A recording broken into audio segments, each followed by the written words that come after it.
Coffee with Chuck Perkins. Now you've got a this is the anti-monument episode, but I mean you've done a ton of things around town. So, well, I mean I want to talk about the monuments, of course. That's what I have you here for. But like you do a radio show. You've got on WBOK every morning. The Conscious Hour with Chuck Perkins. The Conscious Hour. But it should be the Conscious Hours. I haven't added the S since I went from 1 hour to 2 hours. 2 hours. And what do you talk? What's your mostly politics? Politics. Yeah, okay. We will talk about local politics. Well, not just politics. We talk about just some of the things that affect us socially. Okay. Just That just all kind of different. Yeah, I have complete latitude on my show, so whatever I'm feeling, whatever I think is important, right? Yeah, I say, hey, well, we're gonna discuss this today. And you're and then you run Cafe Istanbul. Yes. Across the street. Yes. And so that it's a theater. You can events or shows. Yeah. I got my business partner is Suleiman Aydin, and we've been open now just about 6 years, and I'm very proud of Cafe Istanbul. We said before we opened that we were going to have an all-inclusive venue that would be accessible by all segments of the New Orleans community. And sometimes you could start off with an idea, and then once you get in business, it becomes what it is. A business. But the fact of the matter is that we have we've lived up to that mission. I mean, I tell people when they come there and they see a show they like, and I say, I tell you what, you like it, great, appreciate it. But if you come back, just check the website. Ain't no telling what you might walk into. And I'll link, zap me an email, and I'll link your website and everything up down below. Fantastic. So you can check all the different shows. I've seen several shows over there. It's an awesome venue. Thank you very much. It's super cool. And so you're from New Orleans. Born and raised. Where'd you grow? What's your neighborhood? Where'd you went to high school? I'm a P-Town Prince, 17 War Troubadour, uptown Renaissance man. Oh, okay. So do you still live uptown, or you're down here? No. I live in Gentilly right now. Okay. Yeah, my family and I, we live in Gentilly. But I grew up uptown. And in the hood, when we say uptown and downtown, there's some confusion, right? Okay. Some people, it seems like these days, there's some people say uptown and they refer to that neighborhood right around Tulane. But if you're from the hood, when you say uptown is anything on that side of Canal Street. And downtown is anything on this side of Canal Street. Right, so they got several neighborhoods uptown. You said that, but that's what I would say as well. I think but you know what I'm talking about. There's some people who think that if you say uptown, they think you just mean the little one little area around Tulane. Yeah. No. That's the Canal Street and the neutral ground and all that kind of stuff. Yeah, but now it's kind of like pushed over to the. In my head, anyway, I push it over to the Pontchartrain Expressway. Uptown? That's kind of the line. You know what I mean? Like, because if you say, oh, I'm going downtown, Poydras, the Dome, kind of like feels like that, you know? Right. I got you. I see what you're saying. But okay, so I got you here for the monuments. So I just like to, No, it's all good. I like to shoot the breeze and get your, that's one of my hallmarks of the show. I think you're trying to soften me up so you can come with the dagger here pretty soon. No, I really don't have a dagger at all, really. I think that, I got my shield, though. So you got your shield? I can dagger you up. No, I think that it's been a very interesting thing for me, because when I first heard about it, I was like, whatever. And now that I've been reading more about them, the interesting, the conversation and the debates on each side are so interesting that I'm just reading about it constantly. And so I'm like, man, I want to do a show. I want to do a pro show, against show, and release them both, and kind of have to think. But so you grew up here. Yes. You drove by Robert E. Lee all the time. Yes. Were you against this, prior to Mitch Landrieu really calling it out? Or what was your feelings about it prior to? Did you ever think about it? Well, I want you to know, one thing about me. I'm a poet. I'm a voracious reader, and so, sometimes you got just some people kind of typical. They go to work every day and they're oblivious to. But I've never been a person like that, right? Okay. So of course, I've always I detest those monuments, and that I felt that before Mitch Landrieu ever came out. I remember one time in the 6th grade. At James Weldon Johnson. No, I'm sorry. I was in the 10th grade at L.C. Fortier Senior High School, and we had an assignment to we had to come back. We had to go home and write about some famous person, somebody who did something good. And you know, I went to my high school was 100% black. 100% black. And I still remember this girl named Tracy. The great person she decided to write about was Robert E. Lee, about how good he was. And I'm sure, you know, she just said, oh, Robert E. Lee. She saw the statue. They got the elementary school is named Robert E. Lee. It must be somebody great. She didn't really do any research, and she came up with this thing for Robert E. Lee. And then, even as a 15-year-old, I was kicked out of my class because I was outraged. I was like, I dare you come in this classroom and talk about Robert E. Lee, you know, being some great figure. Right. But I mean, so Robert E. Lee, I mean, obviously he has he's taught at West Point. I mean, you know, like they teach as a military brain, you know, or as a great military mind. What's your take? I mean, I think we run into an issue where we put any human being up on a pedestal like that. I think that's you know what I mean? So like, how do you wrestle with Robert E. Lee, the brilliant, or the military mind, or the well-respected military mind, I should say, versus him being just straight up on the wrong side of history, sort of. Not sort of, but absolutely. You know, part of the problem is that, you know, if you stand right in front of a brick wall and you look at it, all you can see is the few little bricks, you know, like right in front of your face. And so maybe this wall is like 50 feet tall and maybe 200 feet long. You have no idea because you're just straight ahead. And is the forest through the trees almost? Well, not really the forest to the trees. It's like a lot of people who draw conclusions and only have is very limited information. You know, like what I'm saying. Like you looking right at this brick wall, and somehow you got to get over it or around it. Right. And you're making an assessment as if the brick wall was like 8 feet tall and maybe 15 feet wide.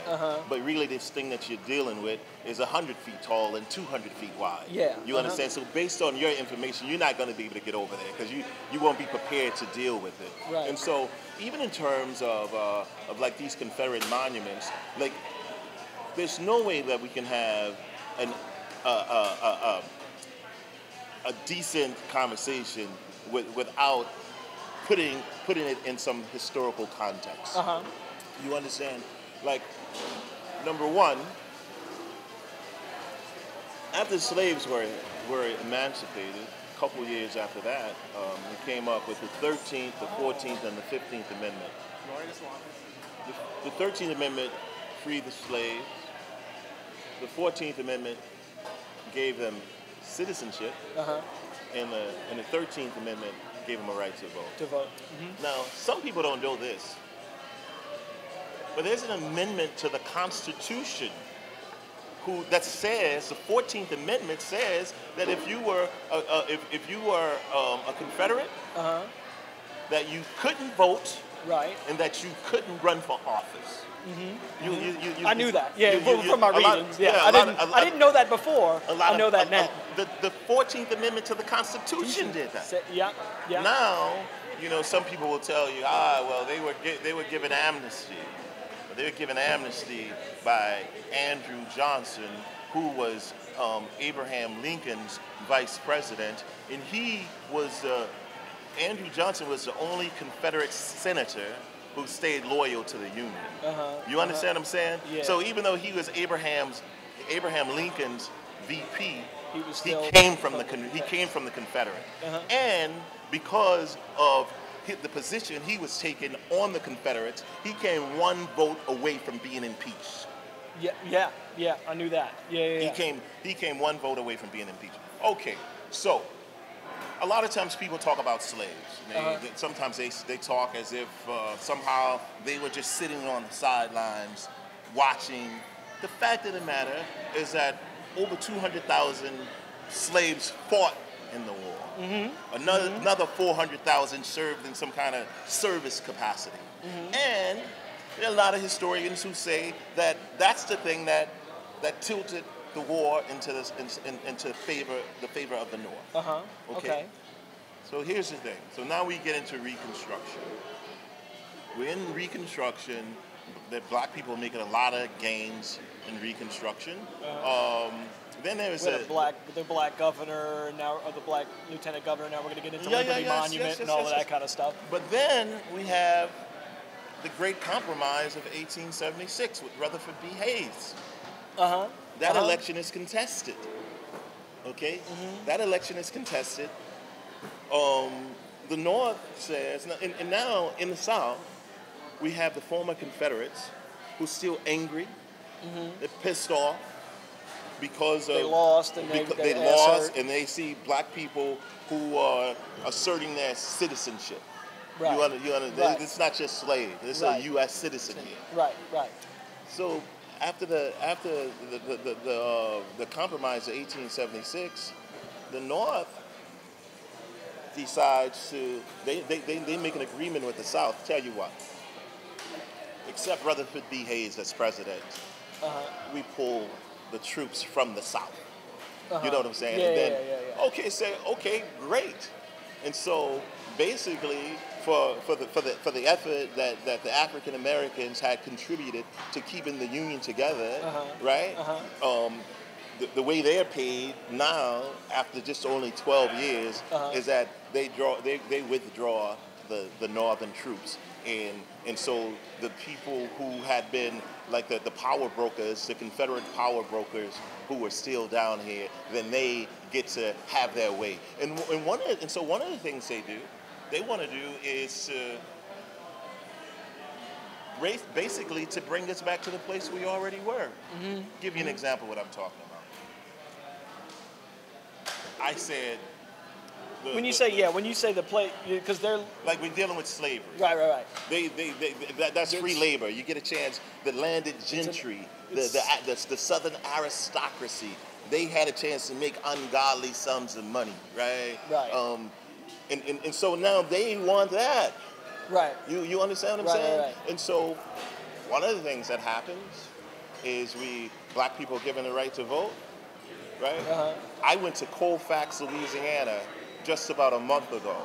In 1873, there were 150 black men massacred in Colfax, Louisiana, just trying to vote. You know how many people were prosecuted for that?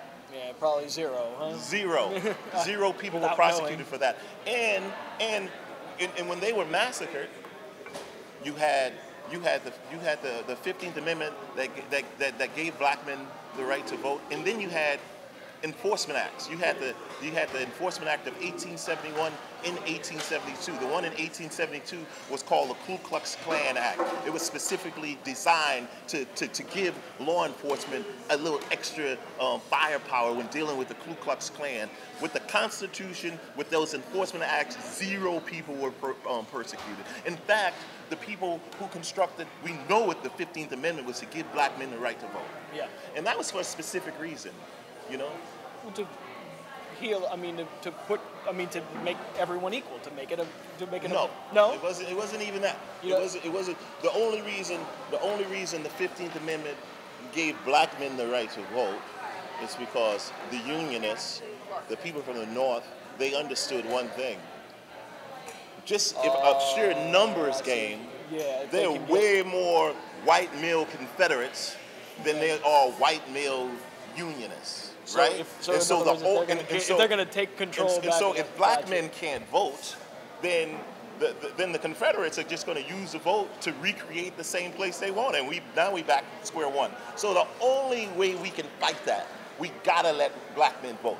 So that's what happened. And so the Constitution say that black men can vote. You got the enforcement acts trying to help them. 150 people in Colfax murdered, and then they look at the Constitution and say, you see, the Constitution doesn't say anything about giving black people the right to vote. What the Constitution says is that you can't use race as a way to stop somebody from voting. Then the Confederates say, I see. Now we got poll taxes. Now we got the grandfather clause. Now we got literacy tests, you see? So in Louisiana, I say by like the 1860s and 70s, 1880s. Yeah. In this state, at some point, don't quote me on the exact, sometimes around there, Yeah. Louisiana's electorate is 40% black, right? Yeah. By 1910, you know what it is? What? 4%. Jeez. 4%. And the same people who disenfranchise black people in this country, they're the same people who put them fucking monuments up. They're the exact same people, and they did it for the same reasons. And for anybody to try to give me some justification about why these monuments are legit, I call bullshit. I went to Germany, I didn't see one statue of Hitler, and on the flip side, I walked out of doors, and you know what they had? They had bronze plaques on the ground. Every person took from one of these buildings, their name was there, and the date that they were taken was there. No statues of Hitler, but they're honoring the people who were violated. Gotcha. You understand what I'm saying? When I went to Colfax, Illinois, Colfax, Louisiana, 150 black men were murdered. There were 3 white men murdered. In the cemetery. Now this is a different thing because this is a private cemetery, I suppose, and people you can do whatever the hell you want on your private property. I don't give a damn. Right. But there's a monument there. You know what the monument says? This monument stands for the 3 white men who died fighting for white supremacy. Yeah. It is that clear. It says it right on. Now here's the other thing. This is the main point I want to make. See, the fact that some atrocity has happened, the fact that some bad thing has happened, the fact that we had slavery, it happens, right? You can look at the history of the world and see it happens, you see? Now, there is a way, regardless of how bad some things were, there's a way you turn the page. We look forward in another direction. Well, and I think that would lead me to my next one of the questions that I wanted to ask you is that how do we clean it? How do we clean it up essentially? Do we take Robert? And I'm talking about Robert E. Lee, whatever. But do we take Liberty, Robert E. Lee, throw it in the river, or do we put them into some other kind of like park that has been discussed, or like what's like the next step for them? Like, all right, cool, we're taking them down. How do we use this for the same thing that I'm using it for here, like to bring up conversation about this topic? Well, for us to turn the page, we certainly can't ever turn the page while we're besieged by these symbols of white supremacy. We can't do it. I have a lot of friends, right? People I love, all races, right here in this country. Some of my older white friends, they're afraid to walk the street 2 blocks after dark. You understand? Because they want to be safe. I believe these things silently stoke the flames of racial hostility. We can't turn the page where everywhere you look, you got Robert E. Lee, you got Boyd. We can't happen. Yeah. You see, now some people say, what about the cost to take them down? I say, what's the cost to keep them up? Yeah. What's the cost to keep them up? You understand? The Battle of Liberty Place is the only monument in the country that's dedicated to people who killed police officers in the line of duty, and people are going to defend that? Yeah. I mean, I'm with you. I do agree with you on Liberty, of course. And Robert E. Lee. My problem with Robert E. Lee is, personally, I don't see what he did for New Orleans. Why are we as a city, I don't see him doing anything for New Orleans. My biggest question is reading about Beauregard. Beauregard, and I do know an argument that you'll put up to there, but let me put this argument. Beauregard's from here, fired the first shot of the Civil War, but from what and unlike Robert E. Lee, who was like prior to the thing writing about how bad slavery was, but then still fighting for it, Beauregard fought for the Confederacy. But then in his later writings has seemed to kind of really turn the page. He worked for school desegregation in his later years. So to me, the only one that I kind of like is Beauregard. I mean, here he was.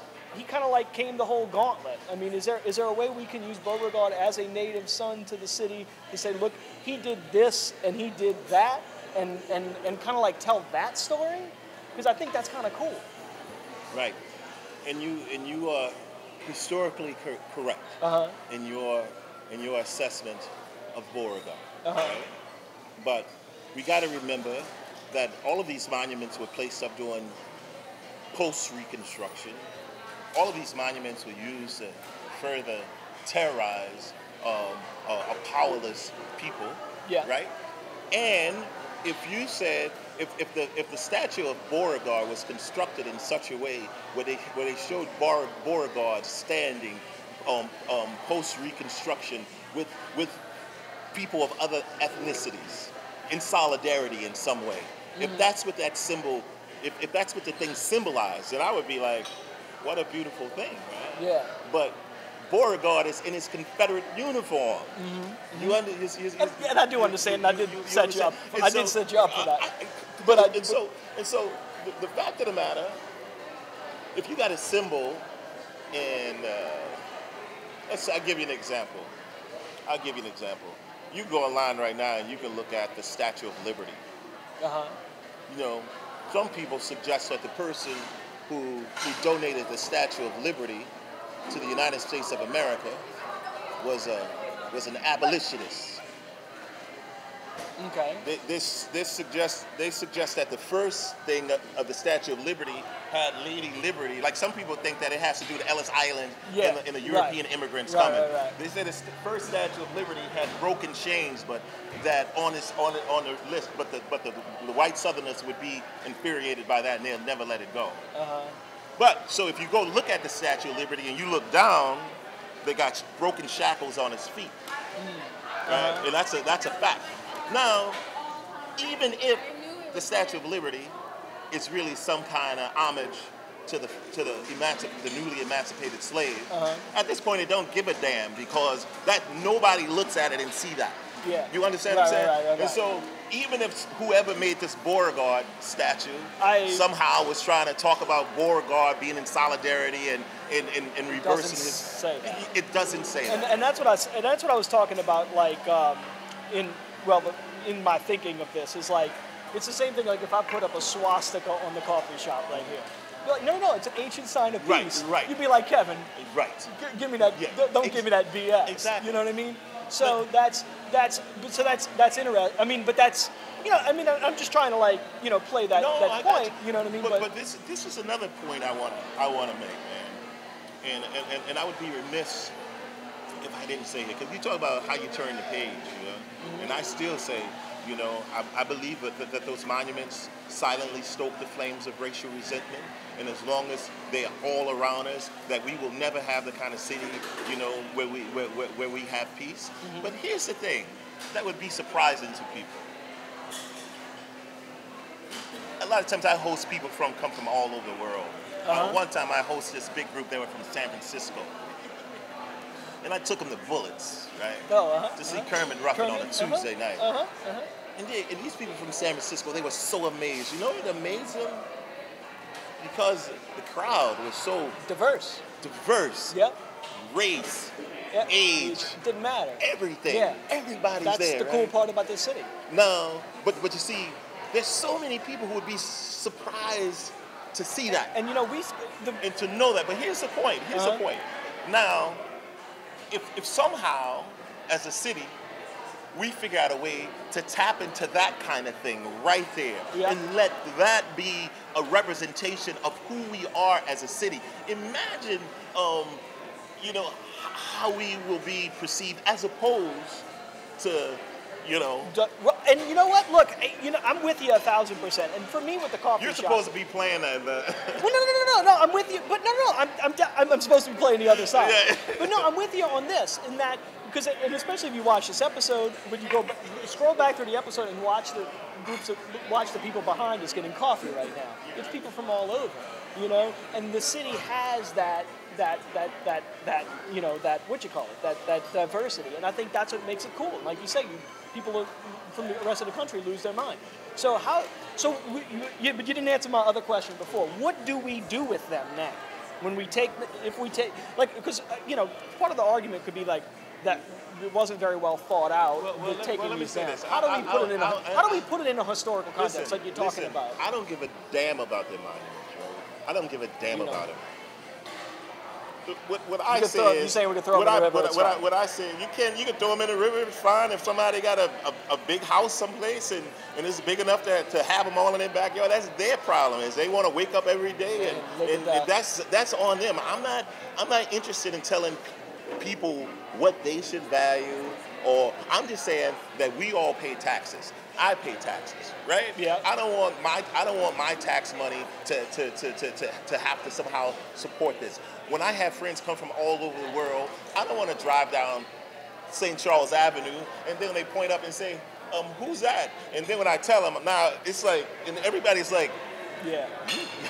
Y'all still live with this shit? I don't want to have to. And it's funny because that's what you would expect to see when you come to the Deep South, if you will.